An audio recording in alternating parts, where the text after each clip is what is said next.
Good morning प्यारे बच्चों। आज हम द बुक ऑफ प्रोवर्ब्स का नेक्स्ट पार्ट देखने वाले हैं, जिसकी एक लड़की ने कमेंट किया था, प्यारी सी बच्ची ने, कि नहीं आ रहा है, आगे का मैम डाल दीजिए। तो चलिए फिर शुरू करते हैं। आज मैंने डाला हुआ है। तो 10 तक हम लोग देख चुके थे, 11 देखते हैं। Hell and destructions are before the Lord, how much then the hearts of the children of man. English literature का है, ठीक है बच्चों। तो देखिए यहाँ पे कहा गया है कि विनाश और नर्क के बारे में सब कुछ गॉड जानते हैं कि किसका विनाश होगा, किसको नर्क में भेजा जाएगा, किसको स्वर्ग में भेजा जाएगा। तो इसमें चिल्ड्रंस मैंस या छोटे बड़ों किसी को भी अपने दिल में ये बातें नहीं रखनी चाहिए कि क्या होगा। उसे हमेशा पुण्य के कार्य करते रहने चाहिए, ठीक है। 12th है, a scorner love not one that prove him neither will he go on to the wise. इसमें कहा गया स्कॉर्नर जो होता है कि जो हमेशा हंसी मजाक करता रहता है, उसे दुनियादारी से कोई लेना देना नहीं रहता है, ठीक है। तो वो क्या करता है, वो कभी भी बुद्धिमान व्यक्ति से प्रेम भाव नहीं रखता है, और ना ही वो कभी बुद्धिमान व्यक्ति के पास जाता है। उसे हमेशा अपने हंसी मजाक में ही मज़ा मिलता रहता है, उसे बुद्धि की बातें समझ नहीं आती। नेक्स्ट है 13, a merry heart make the cheerful countenance by but by sorrow of the heart the spirit is broken. इसमें कहा है, बहुत अच्छी बात कही है, कि मैरी हार्ट यानी जिसका मन खुश होता है, हाँ वो हमेशा खुश रहते हैं। कुछ लोग खुश रहते हैं हमेशा, तो मैरी हार्ट चेयरफुल कॉन्स्टेंस, वो हमेशा खुशी की बातें करते हैं, जो जिनका दिल खुश रहता है। बट द सॉरो हार्ट, जो दुख भरे दिल को लिए रहते हैं, हमेशा दुखी रहते हैं, मुँह बनाए रहते हैं कुछ लोग होते हैं ऐसे, उनकी आत्मा भी अंदर से टूटी हुई रहती है, ऐसा लगता है, ठीक है। तो मतलब जैसा दिल में रहता है वैसा बाहर उनके चेहरे पे वो एक्सप्रेशन दिखता है, ये दिया है। अब नेक्स्ट है, देखिए अगर समझ में आ रहा है तो प्लीज़ सब्सक्राइब कर दीजिएगा, लाइक कर दीजिएगा। इसमें तीनों पार्ट बने हुए हैं, आप देख लीजिएगा, ओके। तो the heart of the him that hath understanding is get knowledge but the mouth of fools feeds on the foolishness. तो इसमें कहा है कि जो बुद्धिमान व्यक्ति होता है, जिसको सब कुछ समझ में आता है, वो हमेशा ज्ञान की खोज में लगा रहता है। अंडरस्टैंडिंग इज द नॉलेज की खोज में लगा रहता है। But the mouth of the foolish, जो फूल्स होते हैं, बेवकूफ़ होते हैं, उनके माउथ हमेशा खुले रहते हैं फुलिशनेस बोलने के लिए, जैसे कि बेवकूफ़ी भरी बातें बोलने के लिए। नहीं समझ में आएगा तो पूछ लीजिएगा कमेंट करके। All the days of the affected are evils but that is of a merry heart hath of a constitutional feast, okay. तो इसमें कहा गया है कि ऑल द डेज, सारे दिन, अफ्लिक्टेड यानी दुखी होते हैं, इविल्स यानी दुखी व्यक्ति के सारे दिन दुखी होते हैं। देखिए ऊपर वाली बात यहाँ पे भी की जा रही है कि जिसका मन दुखी होता है उसका चेहरा भी दुखी दिखता है। तो यहाँ पे कह रहे हैं कि जो व्यक्ति दुखी होता है उसके हर दिन दुख भरे होते हैं, और जो मैरी हार्ट होते हैं, जो जिनका दिल खुश होता है, खुश होते हैं वो लोग, उनके पूरी फीस्ट, उनका पूरा साल ही खुशियों से भरा रहता है। तो हमेशा खुश रहना चाहिए, निराश नहीं होना चाहिए किसी चीज़ से, ये बताया गया।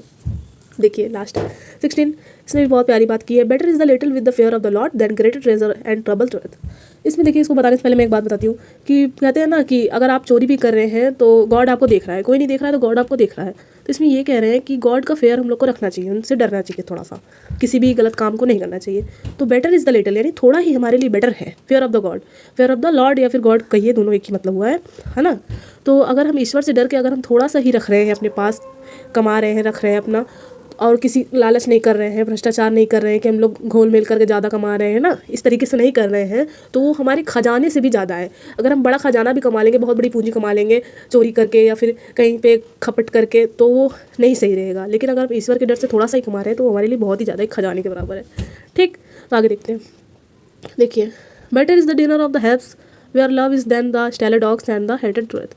इसमें थोड़ी सी अलग बात कही गई है कि अगर हम प्रेम से डिनर करते हैं तो हम किसी भी जाति धर्म का डिनर करते हैं तो वो हमारे लिए पाप नहीं है, ये कहा गया है, ओके।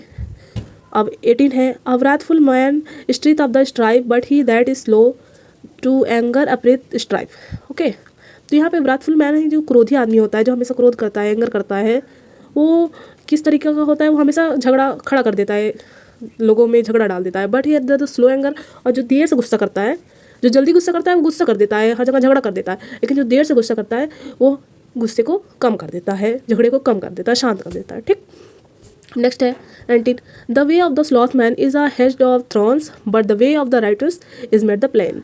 इसमें कहा है कि the way of the sloth man जो आलसी व्यक्ति होता है, ठीक है। स्लॉथ मैन आपने ऑफ स्टडी में पढ़ा होगा, जो स्लॉथ मैन के बारे में बताया गया है कि जो ज़्यादा स्टडी करता है वो स्लॉथ बन जाता है। तो आप लोग इतनी भी ज़्यादा स्टडी मत करिएगा कि स्लॉथ बन जाइएगा। देखिए, the way of the sloth man, जो आलसी व्यक्ति होता है वो कांटों के बाढ़ के जैसा होता है। वो हमेशा कहता है मैं ये नहीं कर सकता, मैं वो नहीं कर सकता, मतलब उसके हर पथ पे कांटे बिछे होते हैं। हाँ, लेकिन the way of the writers man, जो धर्मी व्यक्ति होता है, जो धर्म की राह पे चलता है, उसका रास्ता एकदम सीधा होता है। ये बताया गया। नेक्स्ट है, a wise son make the glad father but the foolish man despiseth his mother. जो वाइज सन होता है, जो बुद्धिमान बेटा होता है, वो अपने पिता की हर बात को मानता है और अपने पिता को खुश कर देता है। लेकिन जो फुलिश होता है वो अपने पिता को क्या, अपनी माता को भी खुश नहीं करता है, उनको हमेशा तिरस्कार करता रहता है उनका। ये बताइए। अब नेक्स्ट है, folly is a joy to him that is the distribute of wisdom but a man of understanding walketh uprightly. ठीक है, तो जो फुली इज़ अ जॉय, जो फुली होता है यानी फुलिश मैन, यहाँ पे फुलिश मैन होता है हमेशा खुशी की तलाश में रहता है कि वो कैसे खुश रहे, हमेशा खुश रहना चाहता है। But a man on understanding, जो समझदार व्यक्ति होता है, वो सीधी राह पे चलता है, अपने एम पे चलता रहता है कि मुझे अपने लक्ष्य को पाना है। ओके, अब नेक्स्ट है, without councils purpose are disappointed but in the multitude of the counsellors they are establish. देखिए, काउंसिल आपने जाना होगा, काउंसिल जिसमें ढेर सारे लोग अपने अपने मत को देते हैं, विचार को बताते हैं कि हाँ ऐसा होना चाहिए, ऐसा नियम बनना चाहिए। ठीक, तो अगर मैं मान लीजिए मैं एक हूँ, मैं बोल रही हूँ कि ऐसा होना चाहिए, कि जिसको मान लीजिए कि कोई बच्चा पढ़ रहा है तो उसके पास डायरेक्ट ये वाला पहुँच जाना चाहिए, उसको द बुक ऑफ प्रोवर्ब्स चाहिए तो ये वीडियो उसके पास पहुँच जाना चाहिए, उसके मोबाइल को पता चल जाना चाहिए पहले कि हाँ अपलोड हुआ है तो उसको भेज दें। तो पर ऐसा तो हो नहीं सकता। अगर ढेर सारे लोग यही बात कहेंगे तो शायद हो सके, मैं ऐसे बता रही हूँ आपको समझने के लिए।